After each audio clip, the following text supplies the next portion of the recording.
बिस्मिल्लाहिर्रहमानिर्रहीम। स्टूडेंट करेंगे chapter number 1 ecology और उसका टॉपिक करेंगे human behaviour and ecosystem. This is book of new स्कैनवी science updated edition for class 7। तो let's start over reading. Human share the earth with millions of other living things. अब इंसान जो हैं दूसरे कई जानदारों के साथ, जो कि तादाद में मिलियंस में हैं, कई लाखों में हैं, उनके साथ मिलकर शेयर कर रहे हैं, सर मिलकर रह रहे हैं इस जमीन के ऊपर। But human behaviour has unfortunately had a damaging effect on many ecosystems. अब अगर कंपेयर किया जाए ह्यूमन को विद अदर लिविंग ऑर्गेनिजम्स, तो देखा जाएगा कि ह्यूमन एक्टिविटीज सबसे ज़्यादा इफेक्ट कर रही हैं बाकी इकोसिस्टम्स को, चाहे वो पानी हो, हवा हो, ज़मीन हो, और उसमें रहने वाले वो तमाम माइक्रो ऑर्गेनिज्म से लेकर नजर आने वाले तक जानदार।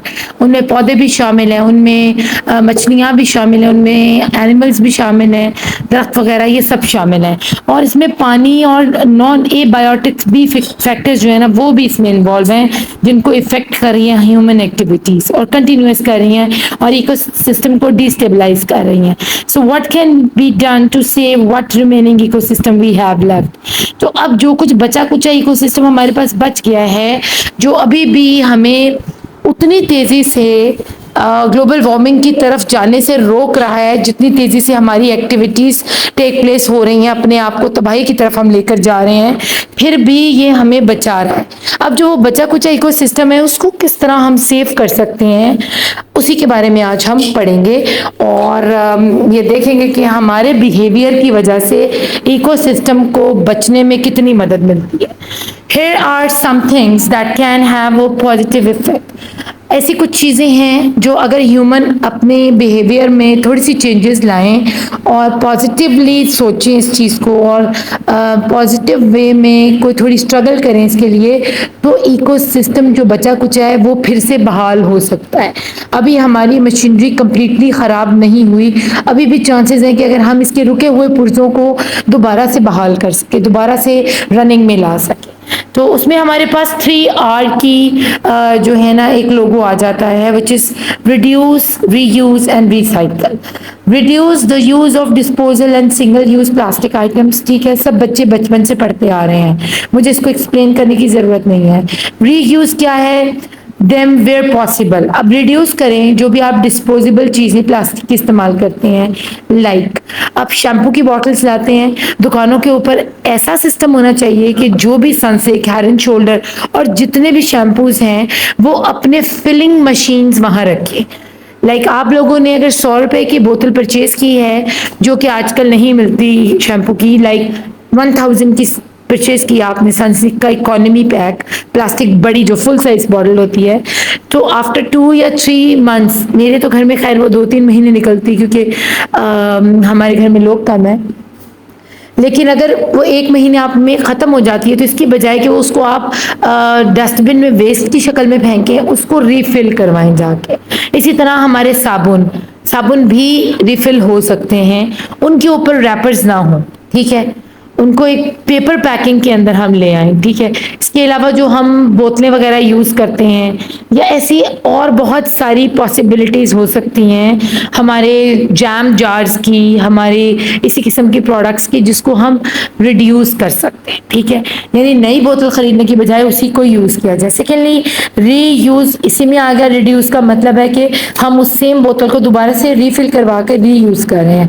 और रिसाइकल देम, और जो ऐसी चीज़ें हैं जो कि ना रिड्यूस हो की जा सकती हैं ना रीयूज़ की जा सकती हैं, जिनमें ये खदशा होता है कि वायरसेस जो है ना या कंटेमिनेशन इसकी ख़त्म नहीं होगी और ये एक से दूसरे में फैलेगी, तो उन चीज़ों को रिसाइकिल करने की कोशिश करें, ठीक है।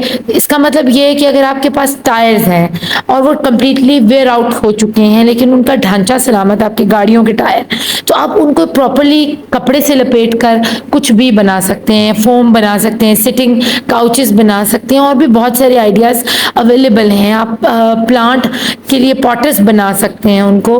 तो बड़ी सारी चीज़ें हैं, बस हमारे बिहेवियर के ऊपर है कि हम किस तरह किसी चीज़ को या इन 3 R's को, रिसाइकल, रीयूज़ और रिड्यूस को कैसे कैसे लेकर चलते हैं। Recycle them when they are no longer of use, look for biodegradable packaging that rot quickly when thrown away. ठीक है, जब भी आप चीज़ परचेज करें और आपको लाइक समझ नहीं आ रही है कि ये चीज़ मैं रिड्यूस या रीयूज़ नहीं कर सकता, लाइक वो रिसाइकल होने वाली चीज़ है, तो आप उसके ऊपर ये देखो कि क्या उसके ऊपर ये पैकेजिंग के ऊपर लिखा हुआ है कि ये बायोडिग्रेडेबल है, यानी ये इस्तेमाल के बाद जब आप उसको छोड़ें, जैसे मैं गई थी और बाकी आप लोग भी हाइपर स्टार वगैरह और बड़े बड़े ग्रोसरी स्टोर्स के ऊपर आप जाते हैं तो वहाँ से हम इको फ्रेंडली जो है ना बैग्स ले लेते हैं। ठीक है, और वो कुछ अरसे के बाद खुद ब खुद जब आप उसको यूज़ नहीं करते तो वो कुछ दिनों के बाद खुद से माइक्रो जो है ना पार्टिकल्स में या उसके फ्रेगमेंट्स टूटना शुरू हो जाते हैं, वो टूटना शुरू हो जाते हैं और बिखरना शुरू हो जाते हैं और ज़र्रों की शक्ल में आ जाते हैं।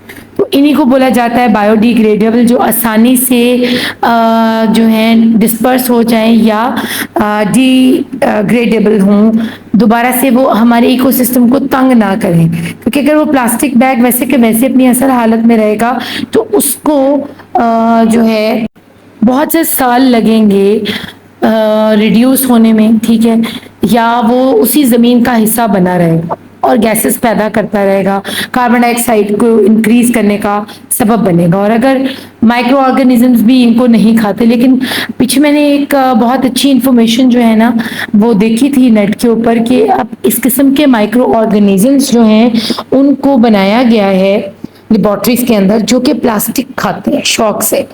ठीक है, तो ये बहुत अच्छी एक इन्वेंशन थी अगर देखा जाए केमिकल की फील्ड के अंदर और हमारी केमिस्ट्री की फील्ड के अंदर। बचपन से रिड्यूस, रिसाइकल और रीयूज को आप पढ़ते आए, अब हम उसको मजीद प्रिसाइज वे के अंदर रीड आउट करेंगे।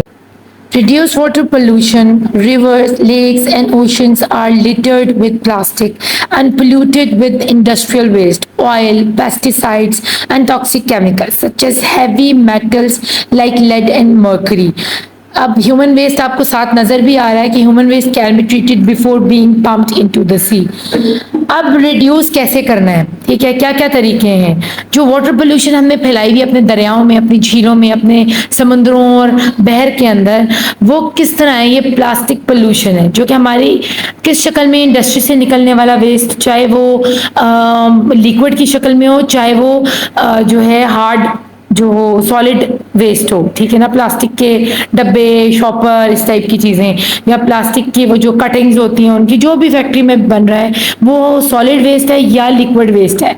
वो आपका ऑयल जो कि आप अपनी फैक्ट्री से बाहर फेंक रहे हैं, आपके पेस्टिसाइड जो आप अपने खेतों के अंदर स्प्रे कर रहे हैं और वो आपकी ज़मीन का हिस्सा बन रहे हैं।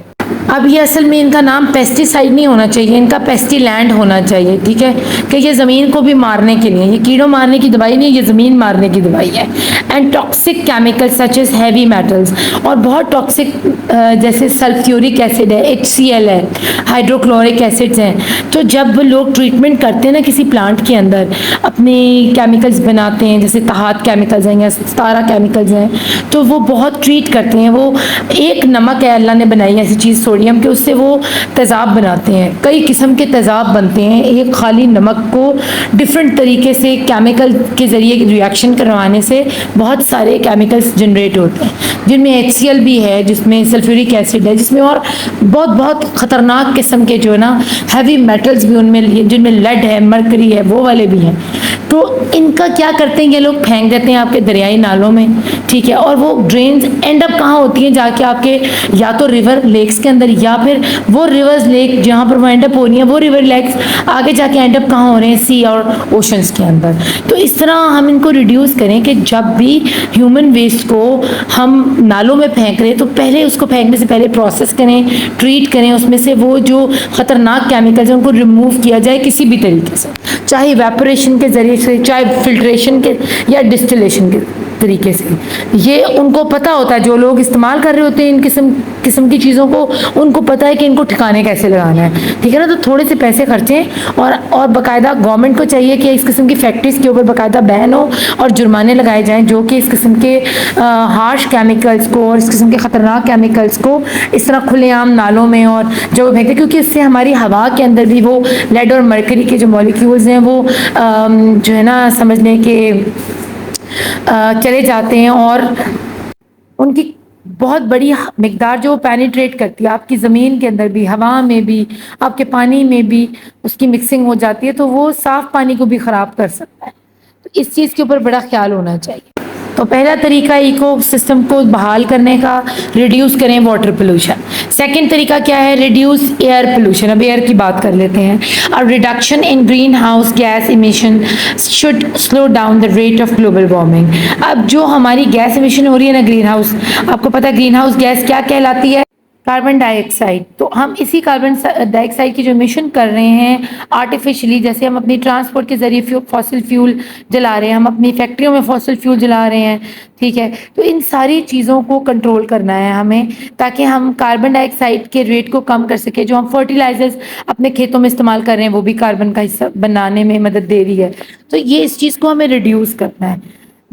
This will happen if we use fewer fossil fuels and more renewable sources of energy. तो हमें चाहिए कि हम फॉसिल फ्यूल्स के यूज़ को बिल्कुल कम कर दें। ख़त्म नहीं कर सकते, माना मुश्किल है, क्योंकि ऑल्टरनेट कोई नहीं है हमारे पास। अपनी ट्रांसपोर्टेशन को चलाने के लिए हमारे पास फॉसिल फ्यूल के अलावा कोई और दूसरा सब्स्टिट्यूट है नहीं। अब हाइब्रिड गाड़ियाँ आ रही हैं जो इलेक्ट्रिक के ऊपर चल रही हैं, लेकिन इलेक्ट्रिक में भी कहीं ना कहीं हाइड्रो एनर्जी के साथ हम लोग फॉसिल फ्यूल्स से भी बिजली बना रहे हैं। तो ज़रूरत है हमें कि हम अपने फॉसिल फ्यूल की जो कंजप्शन है ना उसको कन्वर्ट करें इनटू रिन्यूएबल एनर्जी की तरफ, यानी हम सोलर पावर की तरफ जाएं, ज़्यादा सोलर सिस्टम की तरफ जाएं।